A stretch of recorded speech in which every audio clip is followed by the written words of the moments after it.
साथ संगत प्रेम से कहना, प्रेम सहित कुहंतो। संसार को जरूरत है, इस देश को जरूरत है, संसार को जरूरत है इस मानव भाईचारे की, इस देश को जरूरत है भाईचारे की।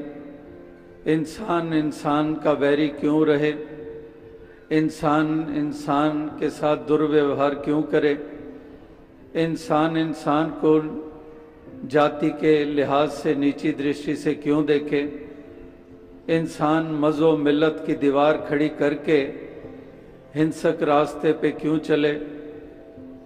सहनशील बनकर एक दूसरे के काम आने के जज्बे रखते हुए इंसान अगर इस धरती पे विचरण करें तो इस संसार का स्वरूप सुंदर बन पाए और इस देश को भी और मजबूती मिल पाए।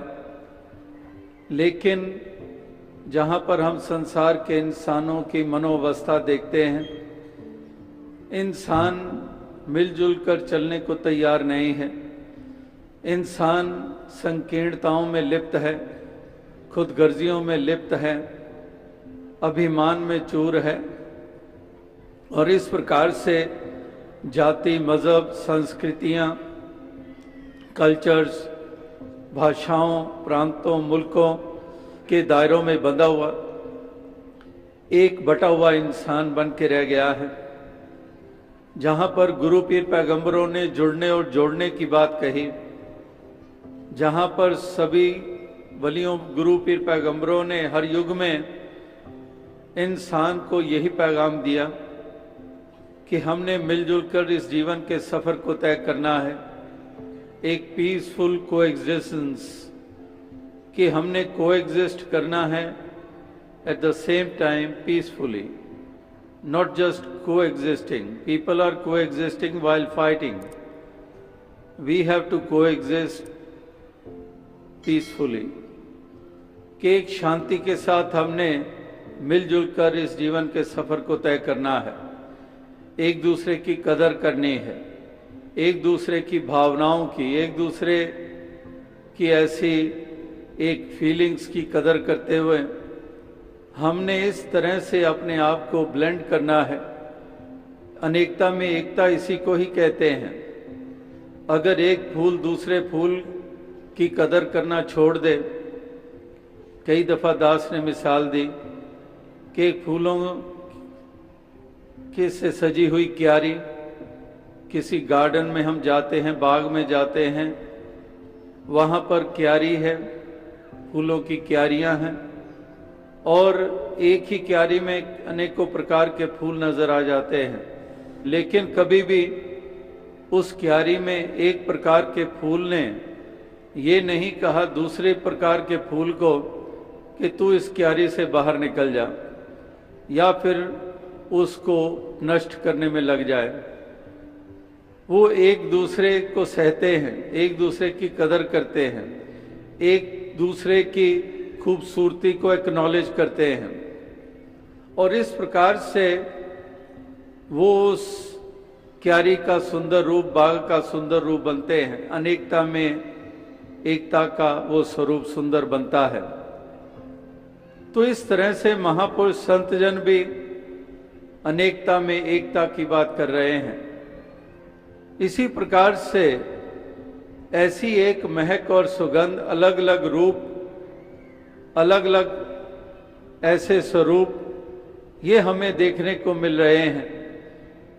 लेकिन ज़रूरत इस बात की है कि सुगंध ही फैलाई जाए, चाहे बंगला हो, चाहे उड़िया हो, चाहे पंजाबी हो, चाहे सिंधी हो, चाहे गुजराती हो, चाहे कश्मीरी हो, चाहे मिडिल ईस्ट का हो, कहीं का हो। ज़रूरत है महक ही फैलाने की, एक दुनिया को खूबसूरत बनाने की। तो इस तरह से एक महक फैलाने की ज़रूरत है, वरना दुनिया की संकीर्णताएं और दुनिया की हिंसक प्रवृत्ति, दुनिया के अहम, दुनिया के लोभ लालच, ये सब दुर्गंध ही फैला रहे हैं। एक दुर्गंध वातावरण को किस तरह से एक बोझल बना देता है, लेकिन सुगंध वो चारों तरफ सुकून प्रदान करती है।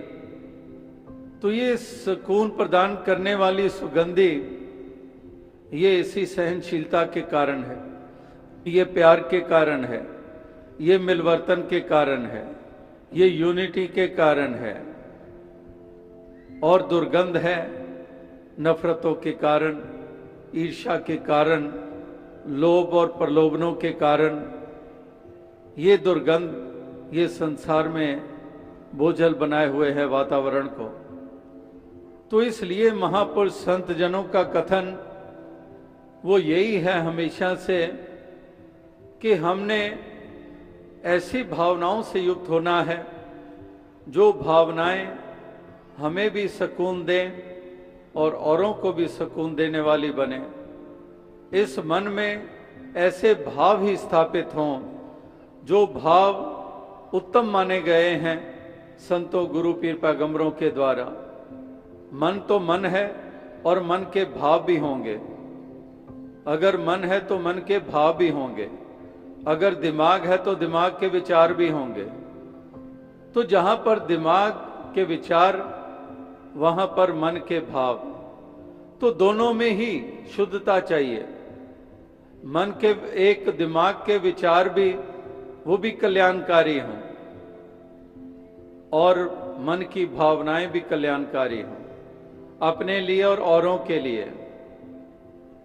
अभी कल ही आपने देखा जहां हिंदुस्तान के प्रधानमंत्री जी ने सबको मुबारकबाद दी जब हिंदुस्तान ने ऐसी अचीवमेंट की कि मंगल ग्रह की तरफ जो मंगलयान छोड़ा गया उसमें सफलता हासिल की गई और सबको मुबारकबाद दी गई।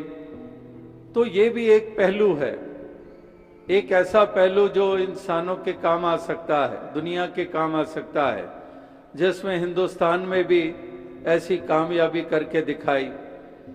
लेकिन एक दूसरा पहलू भी है, दास विचार और भावनाओं की बात कर रहा है। अब इसका दूसरा पहलू भी है साइंस का कि इतने इतने विनाशकारी हथियार भी बनाए हैं इसी साइंस ने, कि कितने कितने विनाशकारी न्यूक्लियर आर्सेनल्स, कितने कितने भयानक ऐसे रूप जहां पर इतने हथियार जिससे कितने कितनों की जाने जाती हैं। तो ये निर्भर करता है विचार और भावनाओं के ऊपर। तो महापुरुष संतजनों का कथन कि अगर हमारे विचार इस दिमाग में भी एक कल्याणकारी होंगे तो हम हर वो कार्य करेंगे, दुनिया को वो देन देंगे जो कि भलाई के रूप में है।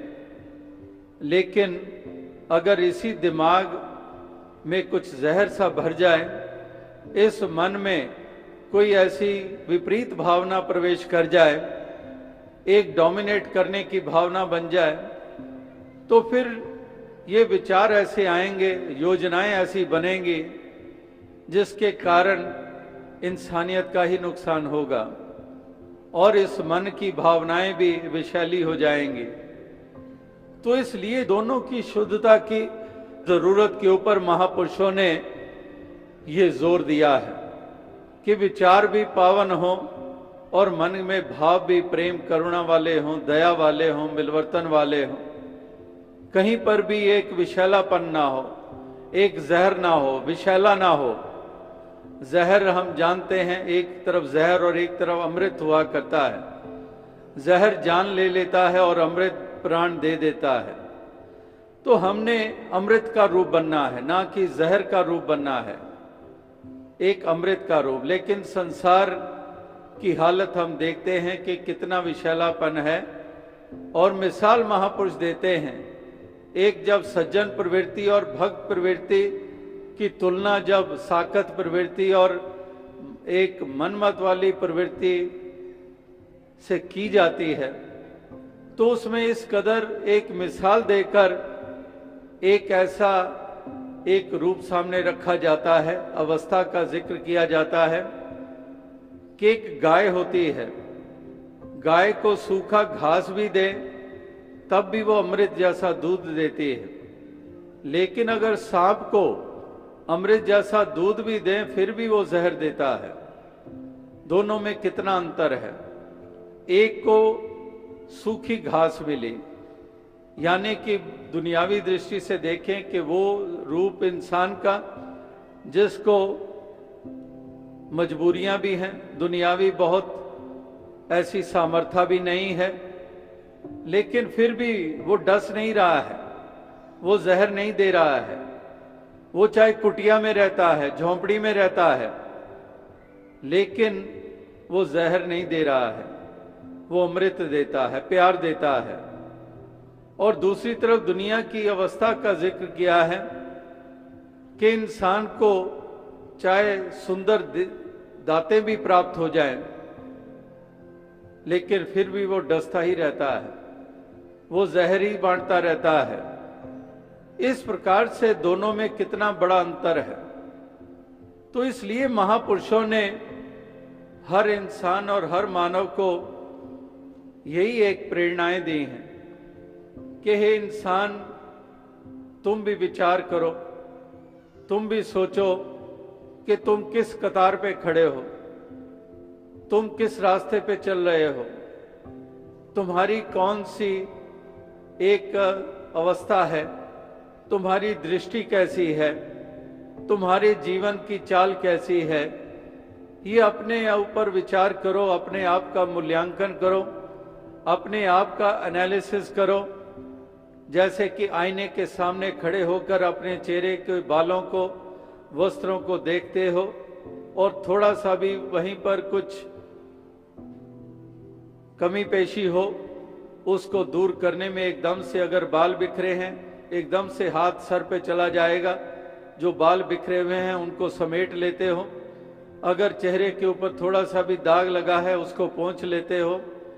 अगर कपड़ों में भी कहीं पर ऐसी कुछ गंदगी लगी हुई है उसको झाड़ लेते हो।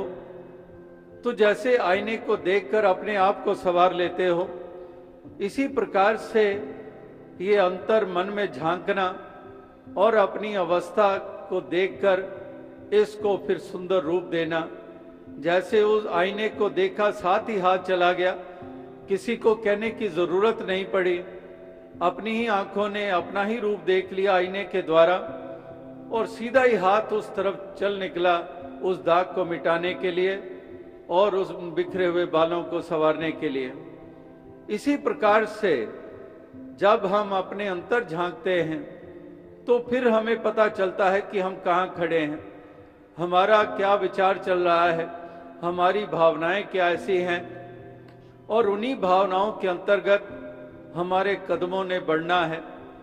इसलिए हमारी भावनाएं अगर सुंदर हो जाएं, अगर हमारे विचार ही सुंदर हो जाएं, तो ये फिर हमारे कदम वो विनाश के लिए नहीं बढ़ेंगे, वो कल्याण के लिए बढ़ेंगे, वो किसी के काम आने के लिए बढ़ेंगे। फिर हमारे धन का भी सदुपयोग होगा और तन का भी सदुपयोग होगा, हमारे विचार का भी सदुपयोग होगा।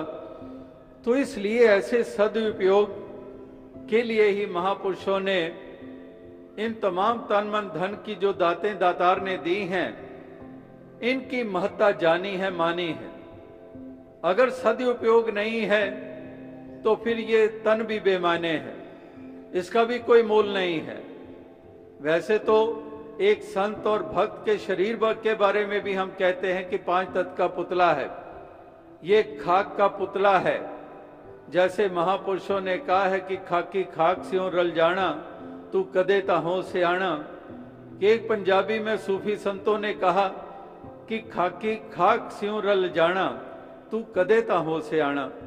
कि ये खाकी तेरा ये शरीर, इसने खाक में ही मिल जाना है, तू अभी तो समझदारी का इस्तेमाल कर ले, कदेता हो से आना। कि अब कुछ तो समझ हासिल कर ले, अभी तो संभल जा। तो इस प्रकार से ये महापुरुष संत जनों ने यही कहा कि इस तन की भी कीमत तभी है, ये धन दौलतों की भी कीमत तभी है, ये दिमाग की भी कीमत तभी है, इस सर की भी कीमत तभी है। अगर ये कल्याण में लगते हैं, अगर सद्भावनाओं से युक्त होकर इनका इस्तेमाल होता है, तो इसलिए इन सब की पवित्रता तभी है, इन सब की महत्ता तभी है। और अगर ऐसा नहीं है तो फिर ना ये तन की कीमत है, और दौलतें चाहे इकट्ठी कर ली हैं, महल माड़ियां इकट्ठी कर ली हैं, लेकिन वो खंडर से ज्यादा उसकी कोई कीमत नहीं महापुरुषों ने लगाई।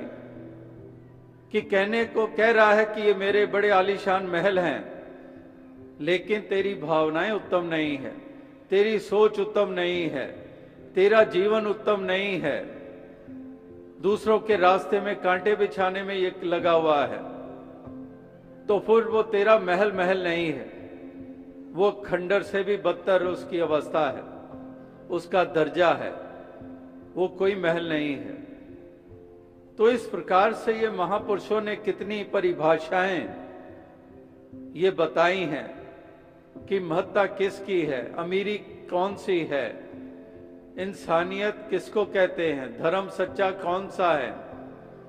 ये सब परिभाषाएं ये महापुरुषों ने जो बताई हैं उसी की तरफ हमने ध्यान देना है।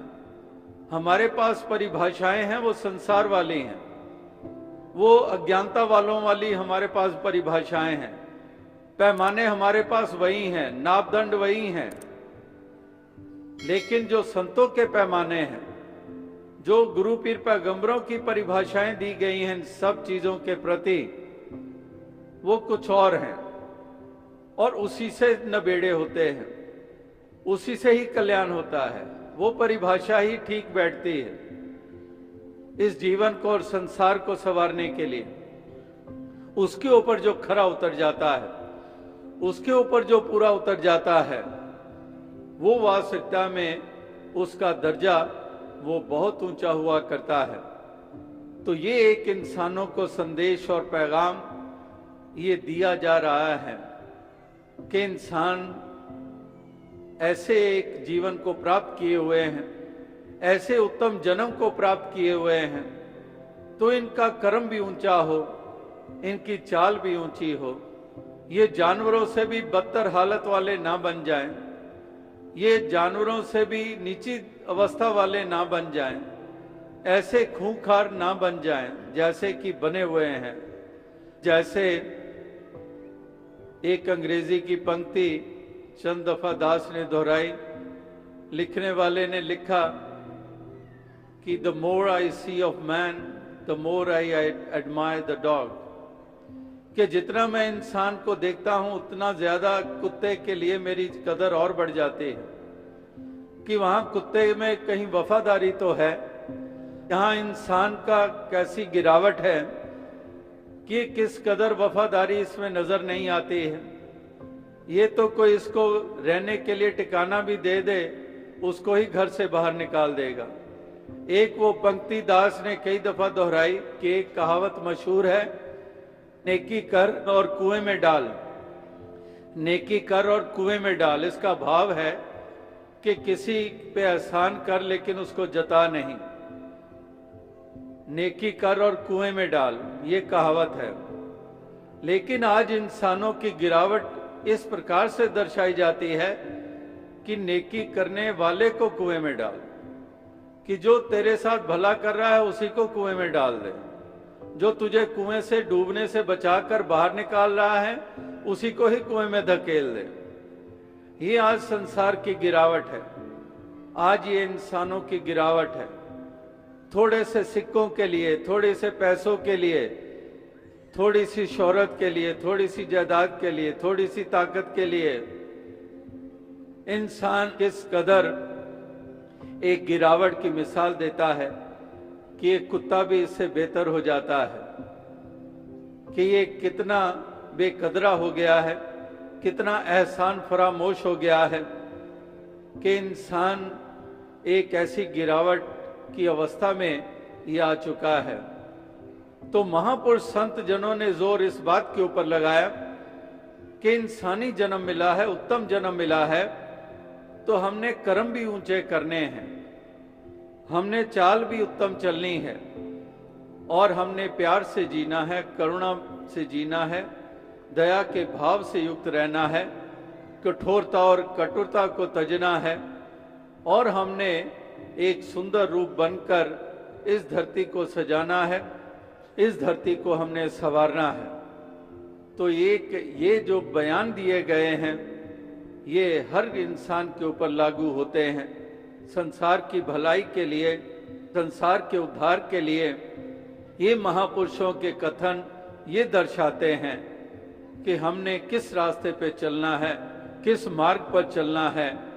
और वाकई ही जो इस रास्ते पे चल निकलते हैं उन्होंने ही आज तक धरती को सजाया है, वही आज तक धरती के लिए वरदान बने हैं, और वर्तमान में भी वही धरती के लिए वरदान होंगे, या भविष्य में वो धरती के लिए वरदान होंगे जो वाकई ऐसी नेकी के रास्ते पे चल निकलेंगे, जो इस प्रभु परमात्मा ईश्वर निराकार इस सत्य का आधार लेकर जीवन को जिएंगे, वही वास्तविकता में धरती के लिए वरदान बनेंगे।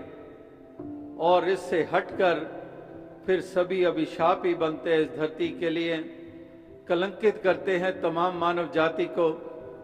ऐसी दरिंदगी का जब प्रमाण देते हैं, ऐसी गिरावट के जब प्रमाण देते हैं, धर्म को भी बदनाम करते हैं, जब धर्म को एक टूल बनाकर एक मासूमों की जानें लेने पे निकल जाते हैं, तो वो अभिशाप होते हैं, वो कर्ष होते हैं धरती के लिए, वो वरदान नहीं हुआ करते हैं।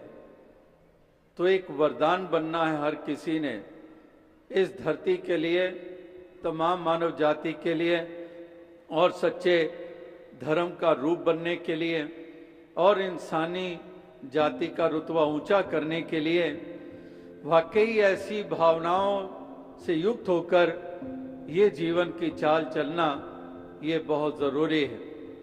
तो अवसा संगत, ऐसे ही संदेश, ऐसे ही पैगाम आपने अभी उड़िया भाषा में भी सुने, हिंदी पंजाबी में भी सुना कि किस तरह से ये एक संदेश हम भूल ना जाएं।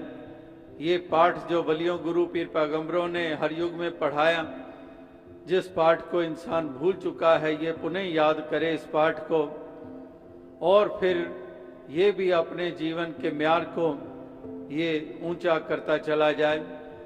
आप भक्तजन जिन्होंने इस सत्य को जाना है, ये परमात्मा ईश्वर हरि निराकार को अंग संग जाना है, और फिर इसी के रंग में रंग कर, इसी के एहसास में रहकर, एक संतों की मति को धारण करके भक्ति भाव से युक्त होकर इस जीवन के सफर को तय कर रहे हैं, तो तभी वास्तविकता में इस जीवन में निखार है, ये जीवन की शोभा बनी हुई है।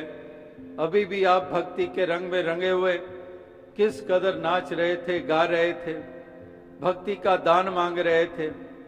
एक भक्ति की भावनाओं से युक्त होकर भक्त किस कदर दुनिया की कैसी भी स्थितियां हो, लेकिन फिर भी उनके चेहरे के ऊपर एक अलग सा नूर होता है, एक ऐसी आनंद की अवस्था उनकी होती है, क्योंकि भक्ति का रंग चढ़ा हुआ है, इस ज्ञान में रंगे हुए हैं, इस नाम के रंग में रंगे हुए हैं। तो एक ऐसी उनकी अवस्था कि चाहे कैसी भी स्थितियां हो, लेकिन ये नाच भी रहे हैं, ये गा भी रहे हैं। वो शायर का शेर कई दफा दोहराया गया कि या तो दीवाना हंसे, जा जिसे तू तौफीक दे, वरना इस जिंदगी में मुस्कुरा सकता है कौन। कि वरना मुस्कुराना आसान नहीं है, इस दुनिया में रहकर मुस्कुराना इतना सरल नहीं है, और यहाँ नाचने गाने की बात हो रही है।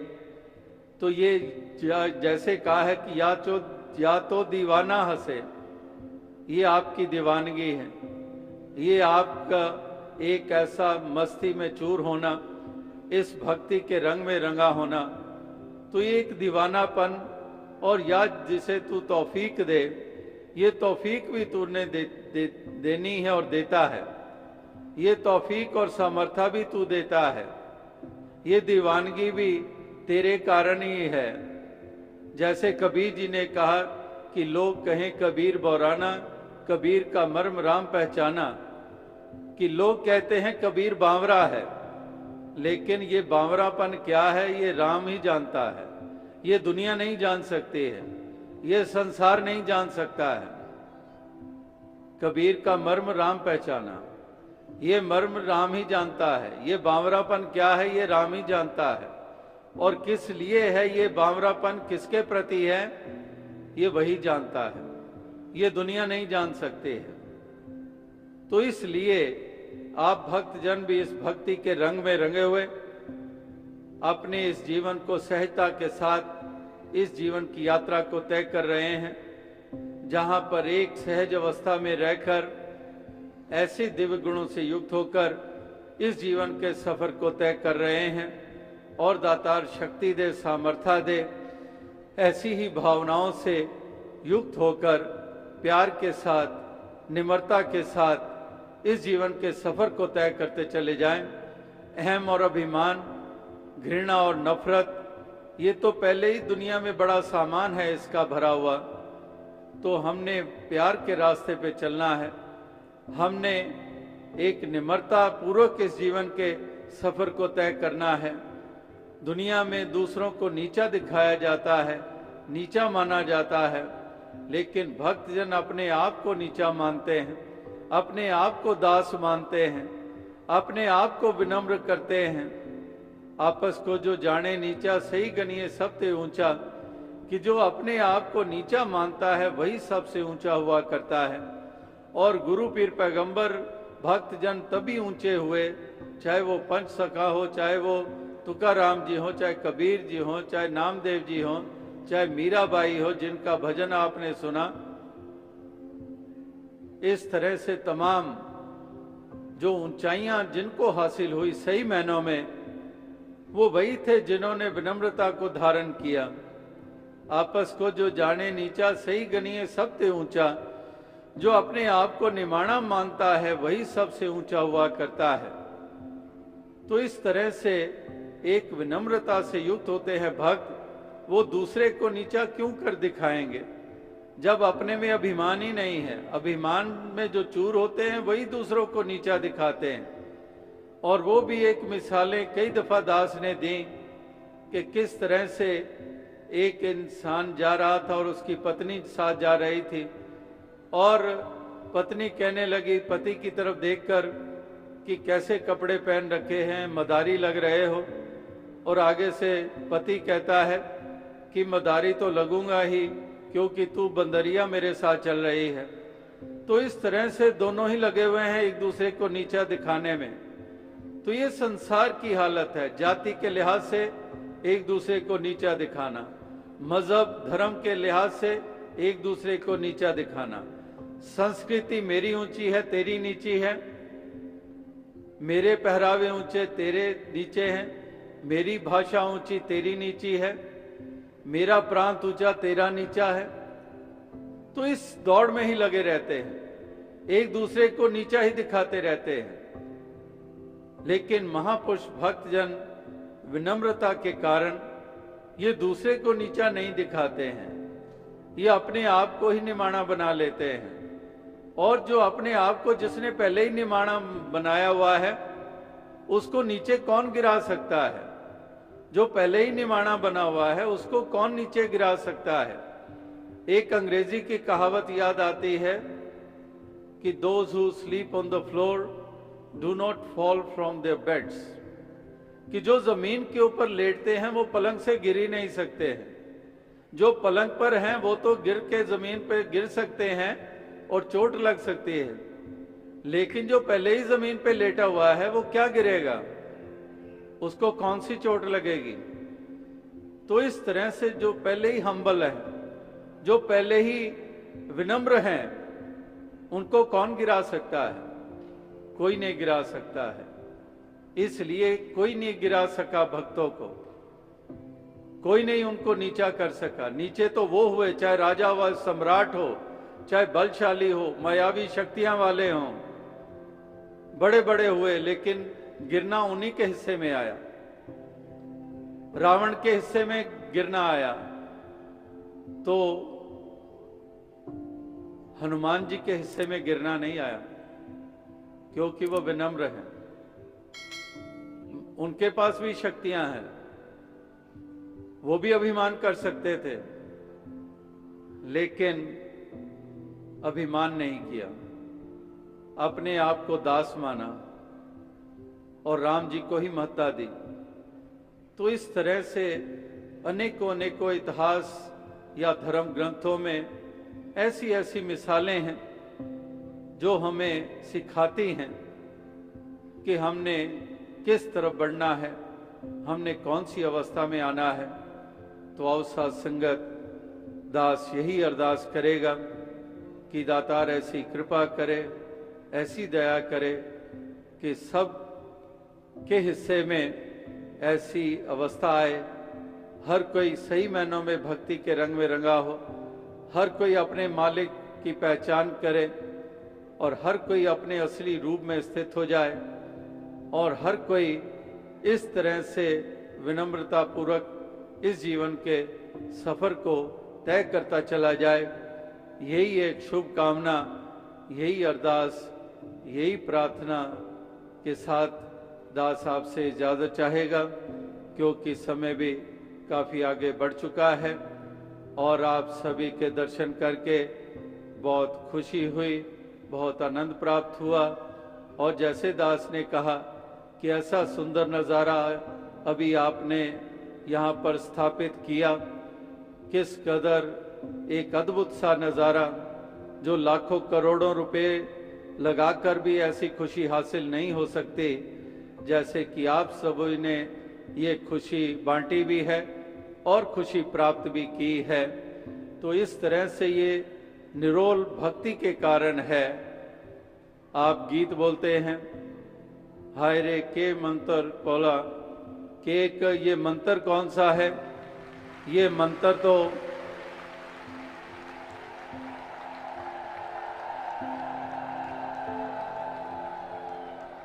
तो ये मंत्र जो है, ये कोई और वो दुनिया में जैसे जादू मंत्र होते हैं वो मंत्र नहीं है। ये मंत्र है तो ये निरोल आपकी भक्ति का ही ये मंत्र है। ये भक्ति ही मंत्र बन जाता है, ये ज्ञान ही मंत्र बन जाता है, ये श्रद्धा ही मंत्र बन जाता है। तो यही मंत्र के अंतर्गत आप सभी ऐसे आनंद की अवस्था में हैं और दातार कृपा करे इसी अवस्था में रहकर आगे से आगे बढ़ते चले जाएं और दातार तन मन धन के सभी को सुख प्रदान करें। और जैसे जिक्र हुआ कि 4 बरस के बाद उड़ीसा में आने का मौका मिला है और पहले जब जब भी आने के मौके मिले कहीं कुछ अधिक दिन भी मिल पाते थे और कई गांव में, कई कस्बों में भी सत्संग करने के मौके मिलते रहे हैं और रीजनल समागम भी कभी बंगाल कभी उड़ीसा में होते आए हैं। तो ये दोनों में ही यात्राओं में भी वक्फा पड़ गया और समागम जो रीजनल होते थे उसमें भी वक्फा पड़ गया। तो दातार कृपा करे कि आने वाले समय में इतना वक्फा ना हो और आप सभी के जल्द दर्शन हो पाएं। साध संगत जी, धन्यवाद।